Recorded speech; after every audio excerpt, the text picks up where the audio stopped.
jadi yang terakhir. Albert Hayabusa ya. Tapi lolos dulu di ban, oke. Ini untuk Suns. Kita sering melihat juga Pakito bisa dia gunakan. Iya. Marksman pun ya udahlah, hatam. Hero Cie. apapun lah. Mau dalam keadaan menang, Kayak keadaan kalah, Franco lagi, farming guys. machine, itulah julukannya gitu. Dan menurutku di sini kombinasi antara Matilda Pakito akan sangat berbahaya sekali. Oke, Kalau bisa diambil oleh Onyx Esports. benar. Only love and Cecil. Your team is Cecil. banished. Tambah tipis nih ya. Full Clay semakin ditipiskan. Ini Clay juga sekarang mau jadi korban ya. Hero-hero Clay itu jadi korban ben-benan loh. Iya. Tapi dilepas lagi loh Matrixnya memang. Ya udahlah pakai aja Matrixnya. Popol. Your team is picking. Popol cewek. Oke. Sebenarnya itu sama HT kali ini. Masih ada Yuvia, masih ada Parsha. Hero apa yang akan dia Wih, gunakan Vivi lagi diambil ataupun cewek. hero seperti apa yang akan diamankan oleh Oni, karena sekarang mereka punya XP laner, mereka punya mid laner, mereka punya roamer. God lanernya akan ke arah mana? Melissa kan? Bakal ke arah gold lanernya dulu nggak sih? Kalau atau mau surprise pick di terakhir? Masih Kalau ada aku Parsha. Pakito gak sih? Pakito Amanin dulu. dulu. Pakito dulu. Kalau bukan one gold lane, oke. Gold Ih, laner Ruby dari Onyx udah dibuka karena lepas nih. sebenarnya Onyx nggak perlu rebutan dari segi udah ada jungler Esme ya. hero. RRQ udah ngaman Hayabusa terlebih dahulu, jadi ini bisa jadi surprising untuk Onyx nge-counter dua hero apalagi yang akan diamankan oleh RRQ. Jawaban terakhir dari Onyx dan Batrix. Nggak di-ban oleh Onyx, RRQ bahagia banget 11 kalinya. Dan Parsha di tangan Skyler RRQ. bad High guys. ground dibalas high ground. Siapa yang terakhir ulti akan mendapatkan positioning yang mungkin jauh lebih baik kalau memang tidak di kill duluan ya. Biasanya. biasanya kan seperti ya. itu. Oke, dan junglernya akan jatuh ke tangan Barats ternyata. Wow, oke. Wow. Agak sedikit berbeda dari sisi junglernya, tapi Barats Matilda juga adalah salah satu kombinasi ya. Oke. Jadi kombinasinya di sini Baratsnya bakal ada heal, dapat efek heal juga dari Matilda ketika ada guiding wind.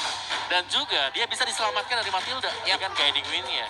Cuman balik lagi, sekarang dari arah Kiyoshi mereka punya Franco. Ya. Sekuat apapun, sekeras apapun, punya purify sebanyak apapun. Sekalinya Bloodhound nyangkut, ya udah. Anteng dulu aja dan itu akan membuka kesempatan untuk hero-hero lainnya bisa memberikan damage tambahan terhadap pemain-pemain yang ada. Jadi sekarang RR Kiyoshi versus Onyx Esports. Udah akan langsung kita mulai Royal Derby di leg yang kedua di antara kedua tim ini. Yes, inilah dia 10 hero yang sudah mereka amankan. Akan seperti apa implementasinya di dalam Lane of Dawn. Karena ini pertemuan yang kedua, tentu banyak sekali pelajaran yang sudah mereka ambil dari leg yang pertama. Inilah dia pertarungan pertama di game yang pertama. RRQ dan juga Onyx sudah menempati posisinya masing-masing. Dan dengan jungler yang cukup berbeda, yang satu Hayabusa, yang satunya juga Barats. Jadi ada sedikit perbedaan gameplay dari segi junglernya. Oke, perbedaan damage, perbedaan durability.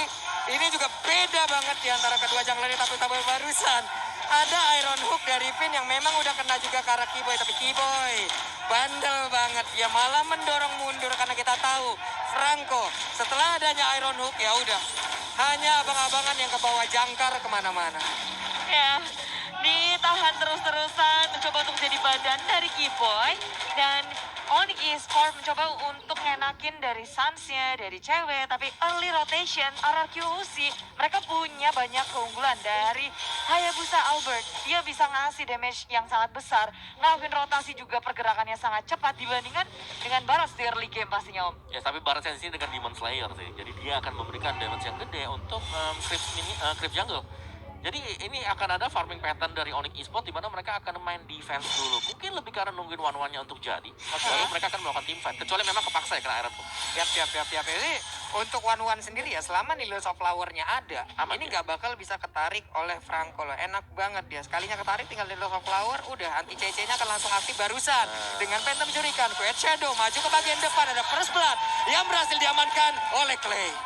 Iya, dengan bantuan Albert rotasinya masuk ke area tengah. Samu HT pun udah nggak bisa berkutik lagi. Dia Flicker pun akan nggak bisa untuk menyelamatkan dirinya. Onyx Esports kehilangan First Blood. Rotasi dari Albert ini yang emang patut dibahas dari early Mati game. cewek. Ada Albert dan juga Tapi Finn ada yang ini. bisa untuk melawan rotasi dari atas. Nah, Shadow dia kill lari ke sana serangan dong. cewek. Nggak bisa bertahan lagi. Dan kill kedua di tangan Alkiyoshi. Tapi berlanjut di area Turtle. Alkiyoshi masih bisa mengamankan Turtle dari udah Smoke tanpa Clay Retribution pula. yang dikeluarkan dengan Habis satu Onyx. Clay. Maju ke area depan. Black dengan Blunder Pop Onyx. mundur lini belakang dari Onyx Esports. Masih ada yang depan, Falling Star di pop up. Revolution menguksul dari arah belakangnya, tapi R7 gak takut. Kena Dihajar Kiboy. Paul sama di dalam bahaya. Oh, Dihajar nggak habis-habisan ngeliat di Albert. Onyx Esports.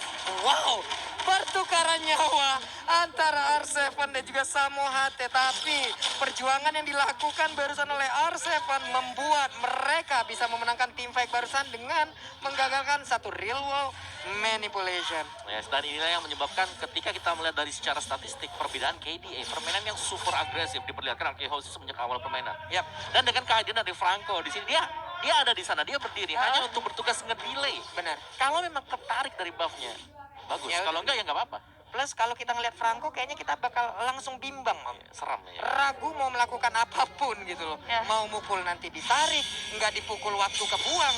Wey, ada lagi Iron Hook tapi nggak kena karena siapapun. Dan udah ada sedikit ya gangguan tatas barusan sakit Western banget udah ya. masuk juga karena tubuh dari Kiboy-nya. Namun Kiboy masih bisa selamat. Ada guiding win kali ini yang memanggil Wan-Wan. Itu tersisa cuma berapa doang. Sakit ya Weskernya ya. Ya. Sakit ya, dengan satu buah Legend Sword yang akan mengarah ke BOD, sementara dan cewek juga akan mengarah ke Corrosive Side. Jadi masih saling menunggu untuk kedua marksman ini siapa yang lebih cepat jadi. Oke, center kedua marksman ini, aduh Iron Hook-nya dikeluarin lagi tapi belum ada target yang berhasil didapatkan. Swallow Pets pun berarti sekarang keadaan ataupun posisi dari VN mau dia di dalam rerumputan pun akan terlihat dengan 3 weakness yang ada di dalam tubuhnya. Ya. Ya, ini Finn ada di mana-mana ngasih rotasi dan Bloody Nah, Hand dikeluarkan dengan sesuatu gitu damage yang besar. RRQ Hozi berhasil menangkap Kiboy yang berotasi. Wah, udah nggak bisa lagi masuk rumput sembarangan ya. Jangan anggap rumput yang tidak bergoyang itu tidak berbahaya. Yes. Ada perangko di dalamnya ya. Ya, dan lihat bagaimana tadi penggunaan skill dari Arkehosis, karena mereka yakin mereka bisa langsung dapetin satu, mereka all in di sana. Iya, langsung aja Matilda menjadi korbannya. Turtle pun kali ini tanpa adanya kontes akan berhasil diamankan oleh Aurora Kiyoshi. Cukup slow tempo yang dipermainkan oleh kedua tim ini karena Kiboy melihat dari kejauhan mencari targetnya, sementara dari arah Iron Hook-nya geregetan ngelihat, tapi ada satu guiding win lagi pergi dari yang tersebut. Swallow Pet pun dikeluarkan, hanya saja untuk cewek Wan-Wan yang nggak bisa maju ke bagian depan di mana ada hambatan yang memang tepat berada di depannya. Dan mereka cepat banget ngedapetin satu objektif di area top lane. Udah nggak cuma gold shieldnya doang, tapi Wih, satu turret yang Aduh, hilang. Itu Sakit apaan banget. lagi, barusan Rennernya juga masuk lagi untuk sniper damage yang luar biasa. Tapi untuk sekarang ada lagi Bloodhound yang mendapatkan langsung karena Samoa tidak bertemu kembali pecah. Albertnya berhasil langsung ditabrak dengan satu sayang ini, tapi dengan Shadow Kill, mati si dia Albert ya. menyelamatkan dirinya, menambahkan lagi damage-nya. Tapi Albert berhasil didapatkan. Bahkan untuk kali ini dengan ada lagi crossbow tank yang memang sudah aktif, hanya ada Albert yang berhasil diambil. Ya, menukarkan Wow. diri dengan Samoa Onyx Esports berusaha untuk mencari keuntungan dari war yang terus-menerus dipaksa oleh RRQ Hozi. Di area tengah, Albert udah nggak bisa kabur lagi. Mereka mempunish Albert. Waduh, Albert sempat tadi ya dengan shadow kill dia keluarin, mencoba untuk bisa mendapat poin kill. Tapi nggak ada Dia- kuat shadow-nya. tapi nggak ada. Oh, nggak Dia bisa akan kabur nongol lagi. tepat berada di area tersebut yang hilang Mama. Ya udah usaha terakhir juga tadi sambil menanti siapa tahu teman-temannya bisa cover di belakang, dan gak ada cover sama sekali juga. Dan Onyx Esports mereka sedang berjuang kali ini untuk bisa back on the game, karena Yep. kalau kita lihat di sini Finn-nya yang cukup menakutkan ya, karena dia selalu berada di posisi-posisi yang tidak terduga. Nah, Ya, Dengan Bloodhound-nya. bukan Iron Hook kalau untuk game kali ini, tapi Bloodhound-nya. Bloodhound. Dia ngumpet, ada yang lewat langsung dipeluk. Itu dia Bude, langsung. Nah lo kan barusan aja kita omongin, langsung aja ditarik lagi dengan Iron Hook, tapi belum ada Bloodhound-nya. Mereka masih menahan juga mencari sasaran yang lebih tepat. RQC di menit yang ke-6 terlihat superior dengan network yang mereka miliki 2.500. Berarti at least ada beberapa item yang lebih unggul. Belum lagi ini kita ngeliat dari Albertnya level 10, Sans baru level 9. Belum ada pergerakan yang berarti dari Onyx Esports. Mereka hanya menjawab apa yang dilakukan oleh RRQ Hozi. Oke. Sansnya stuck 25, pasif Bigainya, tapi Turtle berhasil langsung didapatkan. Jalan-jalan ke Bekasi pengen Turtle, tapi kan dikasih. Itulah yang barusan terjadi antara Onyx Esports versus RRQOC. Dua kali dapetin RRQ, Onyx dapetin satu. Tapi dengan ini Onyx masih berusaha untuk mengejar ketertinggalan network. Mulai berotasi secara bersamaan. Kalau sendiri-sendiri nge-split push, berarti itu akan ngenakin RRQ Hozi. Waduh, Bude. Hilang sudah waduh-waduhnya Bude. Middle of Flower pun tidak akan bisa langsung menggagalkan yang ada Bloodhound-nya. Namun Renner barusan snipernya nggak kena ke arah siapapun. Yep, balasannya itu berdua tumbang di tengah-tengah sungai, ada cewek dan juga Finn. Untuk Arkeosi menumbangkan Finn, kehilangan Finn bukan menjadi masalah, tapi cewek ini akan menjadi masalah yang besar untuk Onyx Esports. Ya, sekarang masih butuh waktu ya, butuh gold juga dan Bloodhound di sini nggak akan bisa di-cancel oleh Needles in the Flower, bro. Iya, nggak bisa. Needles of Flower hanya berlaku untuk Iron Hook, tapi tidak untuk Bloodhound. Cuman Suns-nya, dengan pasif Giga yang dia miliki, stack 25, badannya akan sangat tebal sekali. Apabila memang dia tidak terkena CC yang cukup banyak, itu dia pastinya akan bisa membuat pertahanan di dalam dirinya sendiri. Ya, dan sepertinya dari Onyx Esports mereka udah mulai stabil sekarang. Mereka udah mulai mengejar juga dari sisi ekonomi. Tinggal fight-nya di sini ya, karena Esmeralda dengan Yuzong belum join team fight. Wah, tuh barusan udah ada lagi Federizer tapi kena juga langsung ke arah cewek.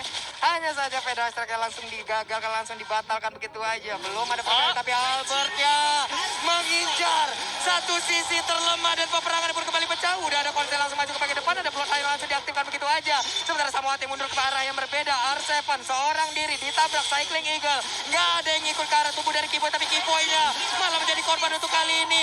Hilang sudah satu cara yang dia milikin, Bude. Nggak bisa untuk melawan counter inisiasi dari Onyx Esports terlalu memaksakan keadaan di area bottom lane, membuat mereka harus kehilangan satu lagi tambahan Kiboy. Nias dari Killing Eagle dan Flicker kabur, tapi terlalu terlambat. Dia udah komit maju ke area Jepman. Dan RRQC, mereka betul-betul udah stick together, bareng-bareng, saling menjemput satu sama lain. Siapa yang ngasih damage, ada penutupannya juga. Jadi, segera resource dibuka dan lagi. Dan resource pop up cewek dalam bahaya. Udah terlalu low, cewek masih bisa selamat. Tapi Albert mengincar ke area Suns. Karel di belakangnya, Onyx mundur secara teratur, tapi Suns menjadi korban. Wow, dan cewek pun selamat dengan satu WWN di dalam tubuhnya. Barusan ada Shadow Kill juga yang udah nyenggol ke arah tubuh dari One. Cuman RRQC kali ini terus memberikan sebuah serangan yang membuat Onyx sulit untuk berkembang nih. Yes, dan players goal oleh Livin by Mandiri, Albert Skylar ada di sana. Wow. Dua pemain yang bisa memberikan burst damage terjadi lagi. Itemnya mereka cepat jadi. Mereka bakal bisa menggerus untuk mendapatkan poin kill. Dan dari sisi itemnya juga Albert, di audio dan siap. Endless Battle sebentar lagi akan menyusul.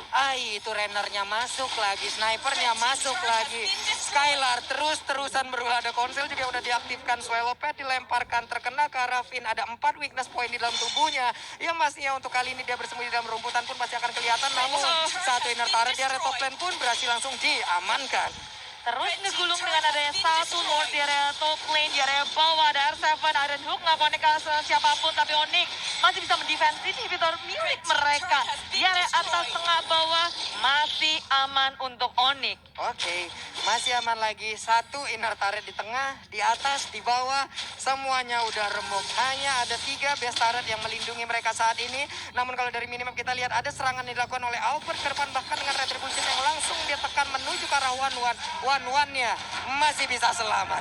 RRQC mereka bisa memainkan banyak sekali playstyle. Dengan adanya Albert, Hayabusa, dia bisa nge-split cepet banget. Sedangkan Onyx agak sedikit sulit kalau mereka mau ngelakuin split. Mereka harus bisa kuat untuk dalam peperangannya. Tapi peperangan yang terus dilancarkan RRQC, selalu Onyx Esports belum siap. Ya. Terculik satu seperti misalnya Franco-nya yang buka. Dan membuat fight-nya jadi 4 lawan 5, sama sekali gak fair untuk Onyx Esports. Dan sepertinya objektif berikutnya akan dimainkan bagi RRQC. Betul, jadi kita belum bisa melihat kekuatan penuh war dari Onyx Esports karena dari timing yang RRQ bawa terus-menerus, Onyx selalu bisa untuk ditarik kepada gameplay RRQ. Ya, itu dia. Permainan agresif, pick off satu pemain. Kita unggul kuantitas, kita gak perlu fight fair. Yap. Iya kan? Ngapain fight fair gitu? Culik Nggak satu-satu perlu aja. gitu. Apalagi memang dari segi targetingnya ini RRQ ngeri banget. Tadi Hayabusanya bisa target langsung ke arah si One. Yap. Dan sekarang tuh coba lihat quad shadow-nya. Albertnya pun udah hadir kembali. Suns berusaha untuk mulai maju. Ada lagi missile expert dikeluarkan. Wohoy. Dengan satu Iron Hook nggak kena ke arah siapapun. Mundur lagi semuanya. Mundur teratur lagi, Bude. Melipir dari Onyx khususnya kayak kalau mereka ngelakuin kesalahan akibatnya fatal banget karena perlindungan mereka tinggal terus inhibitor aja. Sementara dari RRQC hanya kehilangan satu turret aja di menit yang ke-11 hanya di area bawahnya. Dan sementara Lord yang kedua sudah hadir di Land of Down. Ini akan menarik perhatian dari RRQC. Mereka udah ngejaga dari wave minionnya, wave manajemennya di area bawah udah diatasi dan membuat Onyx akan sedikit kesusahan kalau mau ngekontes Lord yang kedua ini. Wah, ini udah dicolek masalahnya nih. Akan seperti apa kejadiannya nih. Karena kalau kita lihat di bagian atas, ada poin kristal yang udah dikeluarin juga. Sementara Keyboy mencari informasi untuk maju ke bagian depan. Keyboy-nya sudah masuk ke dalam area dari Fearlord itu sendiri. Di belakangnya begitu banyak pemain-pemain Onyx udah mulai hadir. Tapi Finn-nya siapa yang akan langsung ditangkap karena udah ada Bloodhound. Namun masih digagalkan begitu aja. Udah dari luar manipulation. Namun untuk kali ini Lordnya berhasil langsung diamankan juga oleh Skylar. Patrick-nya bermain begitu baik. Tapi udah ada Franco juga yang berhasil diamankan. Finn-nya udah gak kuat lagi. Albert-nya berusaha untuk kabur yang tersebut. Dengan adanya satu lagi energy impact, bahkan barusan Skylar entah daripada datangnya damage yang sangat besar masuk ke arah tubuh pemain Onyx. Wow, itu nggak disangka pasti damage kagetan. Langsung headshot ngedapetin satu Suns dan itu Suns. Oh no. RGOC akan melaju bersama Lord ke dalam inhibitor milik Onyx Esports. Onyx dalam kondisi bertahan mencoba untuk melawan defense di laning yang terus-menerus digerakkan oleh RGOC. Wah, ini Skylar dalam posisi yang sangat-sangat baik pula. 301 adalah damage yang dimiliki ataupun KD yang dimiliki. Tapi sekarang Shadow Kill-nya udah mulai masuk ke arah tubuh beroleh dari milik Onyx Esports. Ada Feather Eye Strike lagi dan Lord pun menghilang, berarti ada nafas tambahan untuk Onyx kali ini. Ya, walaupun kehilangan satu inhibitor tapi Suns lagi pelarian dikeluarkan. Ada Nuke yang Onyx masih mantap. Suns mencoba untuk kabur tapi Tango semua resource dikeluarkan. Al7 mengambil rally di belakang. Cewek masih bisa keluarkan resource Changnya. Dan Al7 tumbang tapi sekarang membalas itu Al7 hilang. Ditukarkan dengan Cewek dan juga Keyboy. Wow, ini akan menjadi sebuah momen yang sangat indah untuk RRQ karena sekarang dengan paling Torma dia maju ke bagian depan tapi udah bisa langsung menghilangkan beberapa wave pinananya saja. Kali ini wipe out untuk Onyx Esports dan kemenangan hadir untuk RRQ. Wow, game pertama disetir habis